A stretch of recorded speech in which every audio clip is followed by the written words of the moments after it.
Selamat malam anak-anakku. Salam. Anak-anakku yang Ibu banggakan, mari pelajaran di malam hari ini segera kita mulai. Anda sudah siap, nggih? Ya. Sebelum kita mulai, mari kita terlebih dulu berdoa.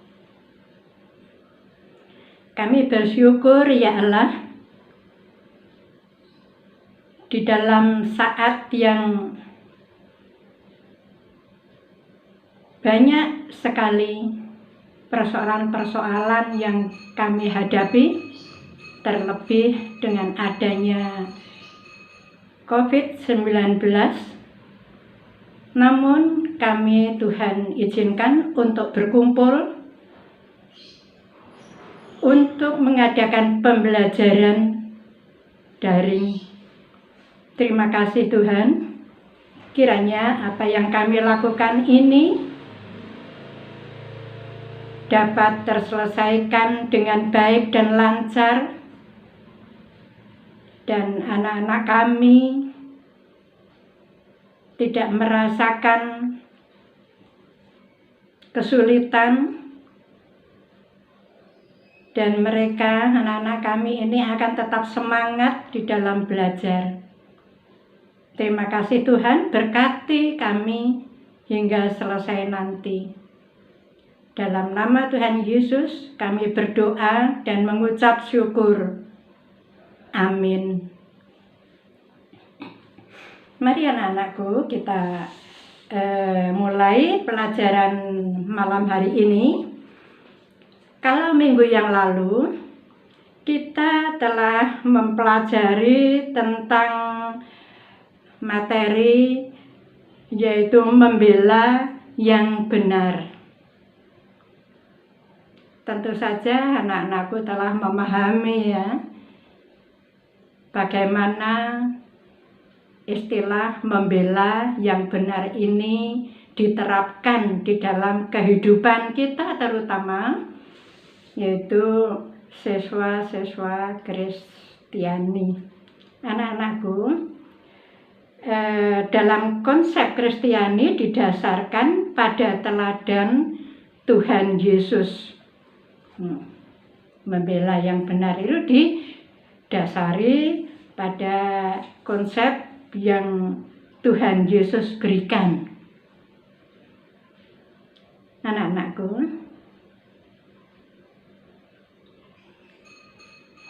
Tuhan Yesus memberikan keteladanan kita bahwa kita tidak boleh takut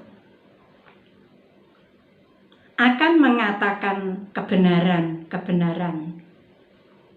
Justru kita malah harus melakukan kebenaran ini dengan gigih. Itulah anak-anakku yang telah kita bahas pada minggu yang lalu. Materi pada malam hari ini yaitu berani,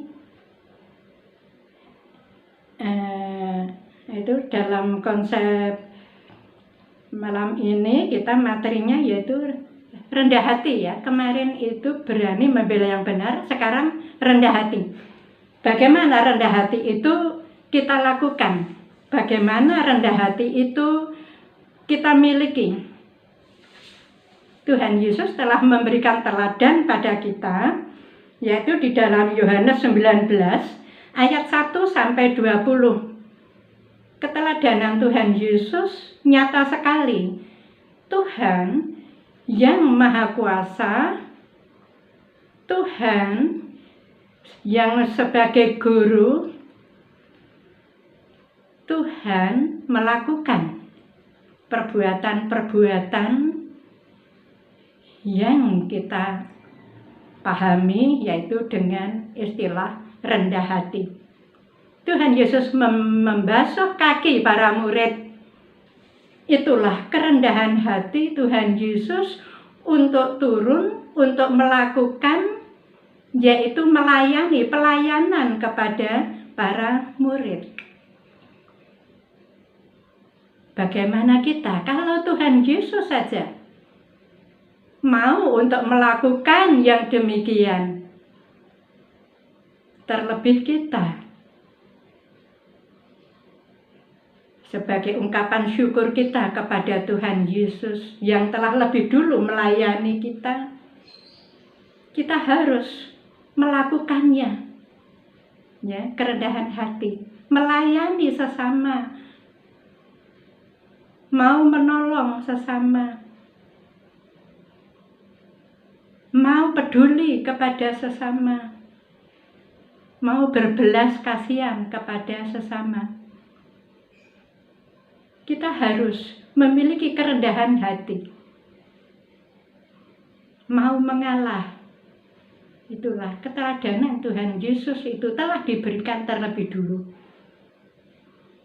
Rasul Paulus juga memberikan perintah kepada kita para murid, kepada para pengikut Tuhan Yesus, yaitu untuk melakukan kerendahan hati seperti yang tertulis dalam Filipi 2 ayat 8. Setelah pelajaran ini, anak-anakku nanti bisa membaca ayat-ayat yang Ibu sampaikan ini, karena ini pelajaran ini sangat-sangat padat, ya. Jadi sangat padat. Tidak mungkin Ibu akan melakukan penuh seperti pelajaran-pelajaran waktu kita tatap muka di kelas. Oleh karena itu Ibu ringkas. Dan apa yang Ibu berikan ini Anda ulang kembali setelah jam pelajaran atau pada saat-saat Anda istirahat atau mau tidur, ya.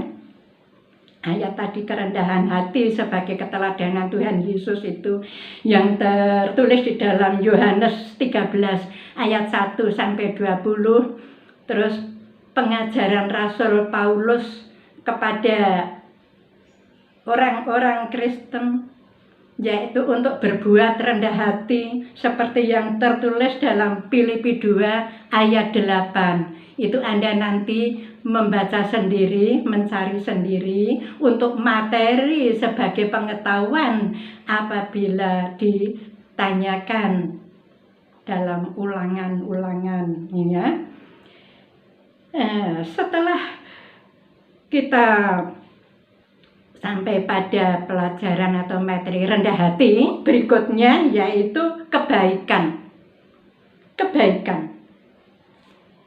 Dalam sejarah peradaban manusia, kebaikan adalah suatu nilai yang berlaku secara umum. Ya, nilai yang berlaku secara umum. Itulah kebaikan. Semua orang ini ingin melakukan kebaikan, dan semua orang juga ingin kebaikan-kebaikan dari orang lain itu terhadap dirinya. Itulah kebaikan. Setiap orang ingin berbuat baik, dan setiap orang pun ingin orang lain berbuat baik terhadap dirinya. Pada dasarnya, manusia sebagai makhluk sosial itu memiliki rasa kasih pada orang lain. Memiliki kasih. Setiap orang memiliki kasih yang ditujukan pada orang lain. Orang lain pun begitu. Ingin memberikan kasih kepada orang lain juga. Jadi saling memberikan dan saling menerima kasih yang berarti kebaikan itu. Namun anak-anakku, secara universal, secara umum, orang berbuat baik pada sesamanya ini, secara umum ini, ya, ia akan mengharapkan imbalan dari orang lain tersebut. Kalau orang memberi, tentu ingin juga orang lain ini juga akan membalas atau mengharapkan balasannya, atau tahu bahwa nanti mesti akan dibalas kembali, akan diberi kembali, begitu pada umumnya. Namun anak-anakku, Di dalam iman Kristen, dasar kebaikan ini dipahami sebagai tanggapan manusia terhadap kebaikan Allah yang lebih dulu mengasihi manusia. Jadi, kalau kita itu memberi atau saudara kita itu mengasihi atau memberi, itu tidak akan mengharapkan pembalasan, tetapi ungkapan syukur yang diwujudkan, ya, bukan syukur kepada Tuhan yang telah memberi kebaikan, yang telah memberkati, yang telah memberi kecukupan. Itu dasarnya, itu telah lebih dulu menerima dari Tuhan. Oleh karena itu, sebagai ungkapan syukur kepada Tuhan, kita memberi sebagai rasa kasih, sebagai ungkapan kebaikan kepada sesama. Inti dari seluruh iman Kristen adalah kasih. Jadi kasih kepada Tuhan dan kasih kepada sesama. Kalau Tuhan telah mengasihi kita, telah berbuat baik kepada kita, apa yang harus kita lakukan? Tentu saja kita mengucap syukur padanya. Bagaimana cara kita mengucap syukur padanya? Kita mendengarkan firman-Nya. Kita beribadah, kita mengikuti persekutuan-persekutuan, kita berdoa, dan melakukan apa yang Tuhan perintahkan kepada kita. Itu loh sebagai ungkapan syukur kita kepada Tuhan. Kita mengasihi Tuhan. Nah, kalau kita mengasihi sesama, ya kita perhatikan sesama kita. Kita kasihi sesama kita. Kita nasihati. Kita tunjukkan ke jalan-jalan yang benar. Itu. Jadi apa yang kita lakukan kepada Tuhan dan kepada sesama, itu harus benar-benar kita lakukan dengan senang hati. Karena inti dari seluruh iman Kristen adalah kasih. Itu adalah perintah Tuhan, karena Tuhan itu adalah kasih. Itu anak-anakku. Kemudian materi yang berikutnya, yaitu setia dan bertanggung jawab. Setiap orang dituntut untuk setia dan bertanggung jawab atas tugas dan segala tindakannya.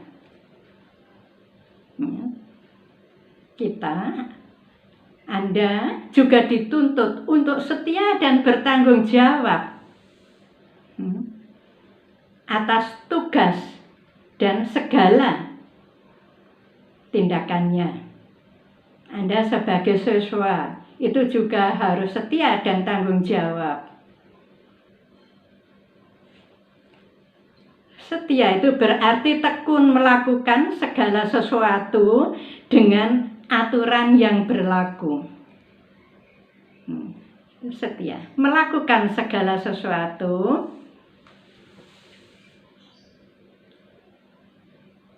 seluruh aturan-aturan yang berlaku. Kalau diberi kepercayaan, itu juga harus dilakukan dengan tekun, dengan setia. Karena itu diberikan sebagai tanggung jawab supaya kita lakukan.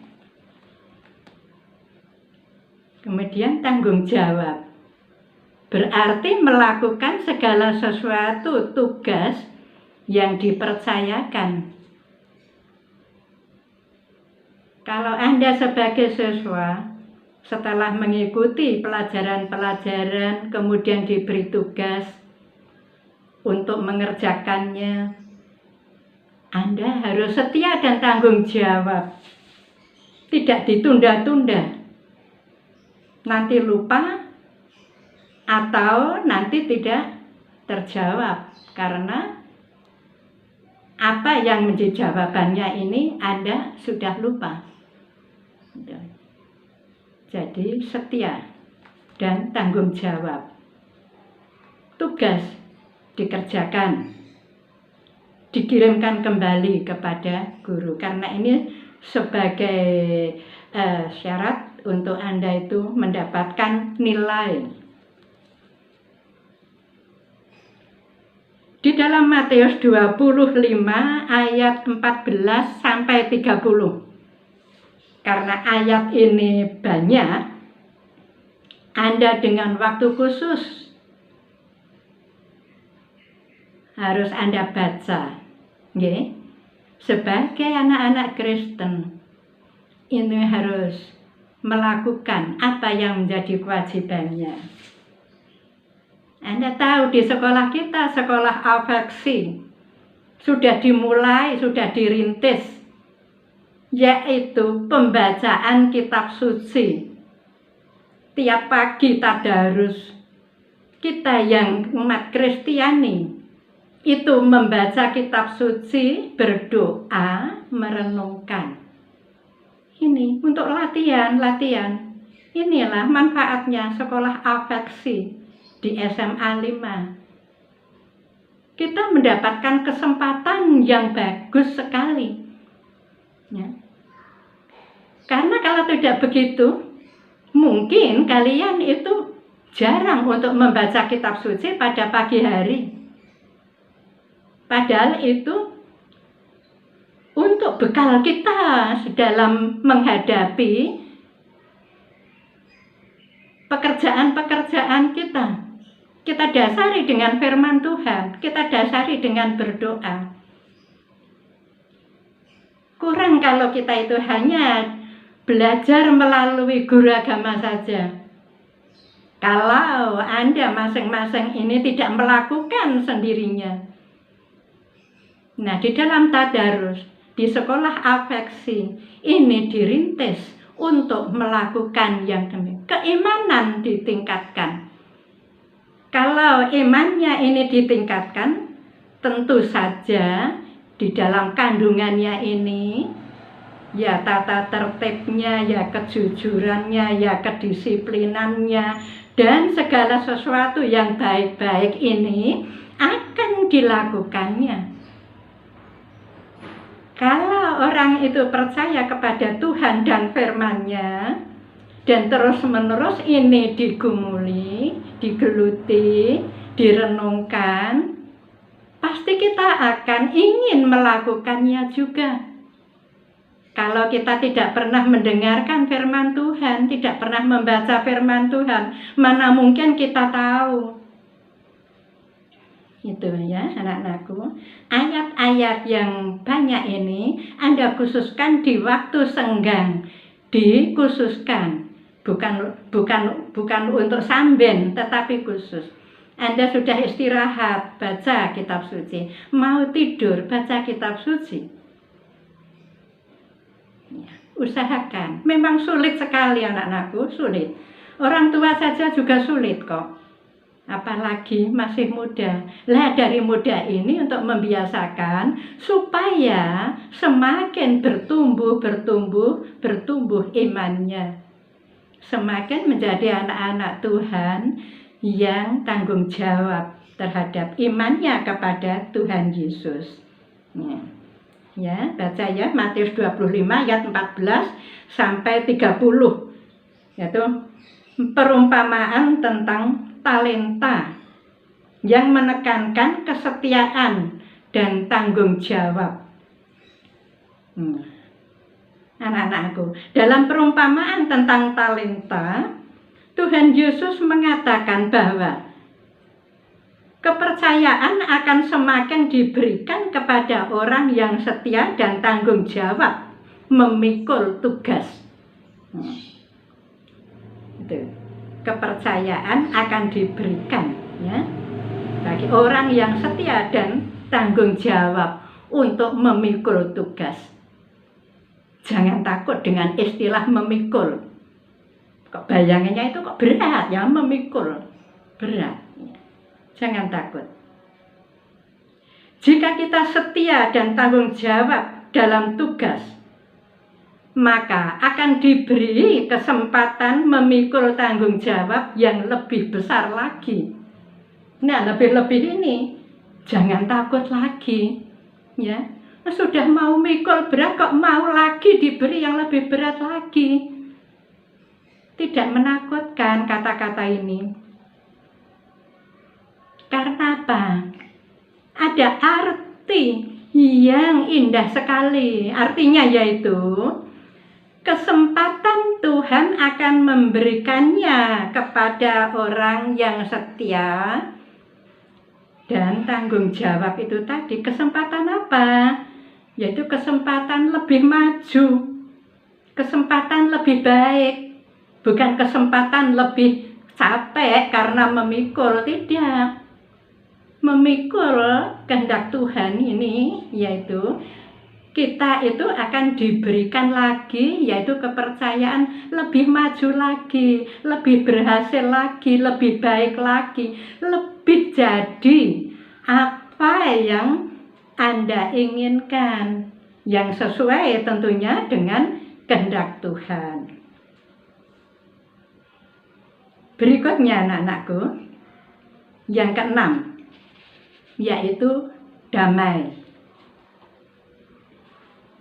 Damai itu merupakan situasi di mana seseorang itu merasa aman, merasa tidak ada perang, merasa tidak ada kebencian, dan merasa tidak pernah ada perselisihan. Itu damai, itu kita merasa demikian itu ya. Menurut Pendeta Dr. Andar Ismail ya, dalam bukunya itu ada kata-kata yaitu sejahtera menegaskan, ya, sejahtera. Sekarang Anda kerap tahu ya, selamat sejahtera, damai sejahtera, selamat sejahtera. Itu menegaskan bahwa damai itu dapat tercapai bila kita berdamai dengan apa? Dengan diri sendiri, berdamai dengan Sang Pencipta, damai dengan sesama, damai dengan lingkungan. Anda bisa mengartikan, memberikan contoh itu apa itu ya. Damai dengan diri sendiri itu bagaimana? Damai dengan Sang Pencipta itu bagaimana? Damai dengan sesama, dengan lingkungan itu bagaimana? Yang penting kita merasa aman, merasa nyaman dengan itu semua.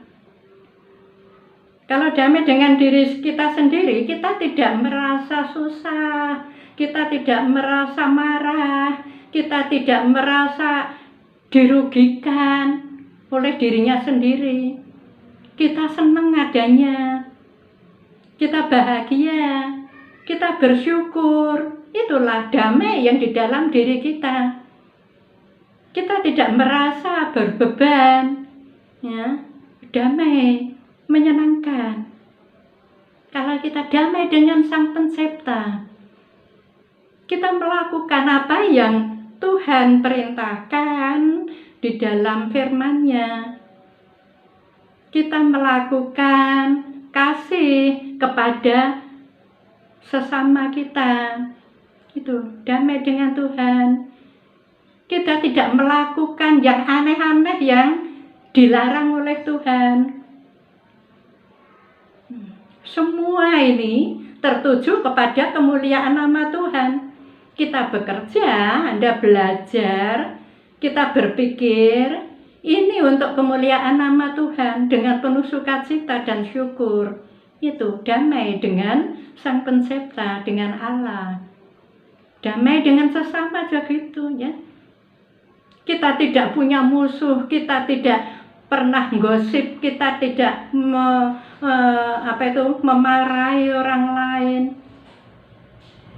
dan sebagainya. Gitu. Damai dengan sesama, dengan lingkungan. Kita damai dengan lingkungan. Kalau di rumah, kita damai dengan seisi rumah. Tahu barang-barang berantakan, kita tata, kita benahi supaya kelihatan indah. Itu kita damai dengan yang ada di rumah, dengan tanaman. Kita damai dengan tanaman, dengan lingkungan itu. Kita sirami, kita buangi yang kering-kering, damai dengan halaman, dengan lain kita bersihkan, kita pelihara dan sebagainya. Itulah damai yang harus kita lakukan. Hidup di dalam damai berarti hidup yang di dalamnya itu terdapat kesenangan, kasih sayang, kesepahaman, ya, tidak kesalahpahaman, kesepahaman. Kalau pendapat ini, orang lain mikir-mikir, oh ya cocok, ya setuju. Kalau tidak setuju dibenarkan. Yang dibenarkan tadi juga manut karena tahu bahwa pembenaran itu lebih baik dan sebagainya. Saling menghargai, saling menghormati, tidak ada ketakutan. Itu hidup dalam damai. Kalau kita hidup dalam ketakutan, kita tidak ada damai. Itu tidak ada perseteruan dan sebagainya.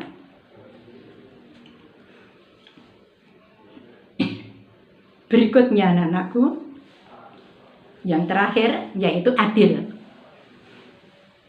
Ada yang mengatakan adil itu kalau semua dapat merasakan dengan sama rata. Ya benar itu. Benar juga. Kalau kita diberi sama rata, sama-sama itu adil yang memberi. Itu ada yang akan gitu. Ada juga begitu. Punya adik, punya kakak, bapak, ibu itu memberikannya itu sama rata. Kalau harganya yang sama, apakah mungkin? Ya tidak mungkin kan. Adil bagi orang tua pemberiannya ini ya yang sesuai dengan kebutuhan masing-masing itu. Kalau adil di sama rata, mungkin ada yang tidak cocok, mungkin ada yang tidak senang. Gitu. Jadi menurut penilaian masing-masing ya, menurut keinginan masing-masing yang mengartikan itu. Ada juga yang mengatakan kalau sudah merasakan kebutuhannya terpenuhi, ini wah adil ini ya, kepenuhan semua kebutuhannya, adil. Juga ada juga kalau haknya dan hak orang lain itu terpenuhi, baru dikatakan adil. Jadi macam-macam ya. Jadi pengertian adil itu sangat tergantung dengan dengan pendapat-pendapat masing-masing ya, tergantung dari sudut pandang orang yang mengartikan. Anak-anakku, ini dulu pelajaran di malam hari ini. Dan semoga apa yang telah Ibu ringkaskan dan telah Anda terima ini benar-benar Anda pahami. Anda tidak terlalu banyak untuk membaca, mempelajari apa ya, ringkasan ini sudah mewakili ya, karena waktu yang dipadatkan, karena keadaan yang harus disingkat begitu ya. Jadi kita harus tetap sabar, kita harus tetap semangat. Meskipun belajar di rumah, Anda juga harus tetap disiplin. Meskipun belajar secara daring, karena ini sekolah afektif, Anda juga harus memakai seragam meskipun di rumah. Kalau kali ini, tadi pagi Anda pakai pakaian kemis pahing ya. Kemis pahing itu pakai pakaian Jawa. Tentunya tadi Anda melakukan begitu ya. Ini tujuannya yaitu untuk membiasakan Anda itu disiplin. Biasa, kalau ada aturan-aturan Anda tidak kaget. Itu sudah dilakukannya. Kenapa Ibu tadi SMS malam ini tidak memakai gagrak Jogja? Karena Ibu anggap ini di luar jam. Ibu coba di luar. Kalau di luar jam pelajaran, Ibu mencoba ini kali ini, dan nanti saya laporkan, bukan semaunya Ibu sendiri, karena ini juga ada aturannya. Ibu juga manut aturan. Ya. Ini tidak pakai seragam, bebas. Meskipun bebas, tetapi juga harus rapi, harus tertib, harus rapi. Nah, para guru tidak tahu Anda seragam atau tidak, tetapi yang penting menanamkan kejujuran. Kalau Anda jujur, Anda disiplin, Anda pasti akan melakukan apa yang menjadi aturan dari sekolah tadi. Begitu anakku. Sampai di sini, mari kita kembali untuk menghadap Tuhan di dalam doa. Kembali kami menghadap kehadirat-Mu ya Allah.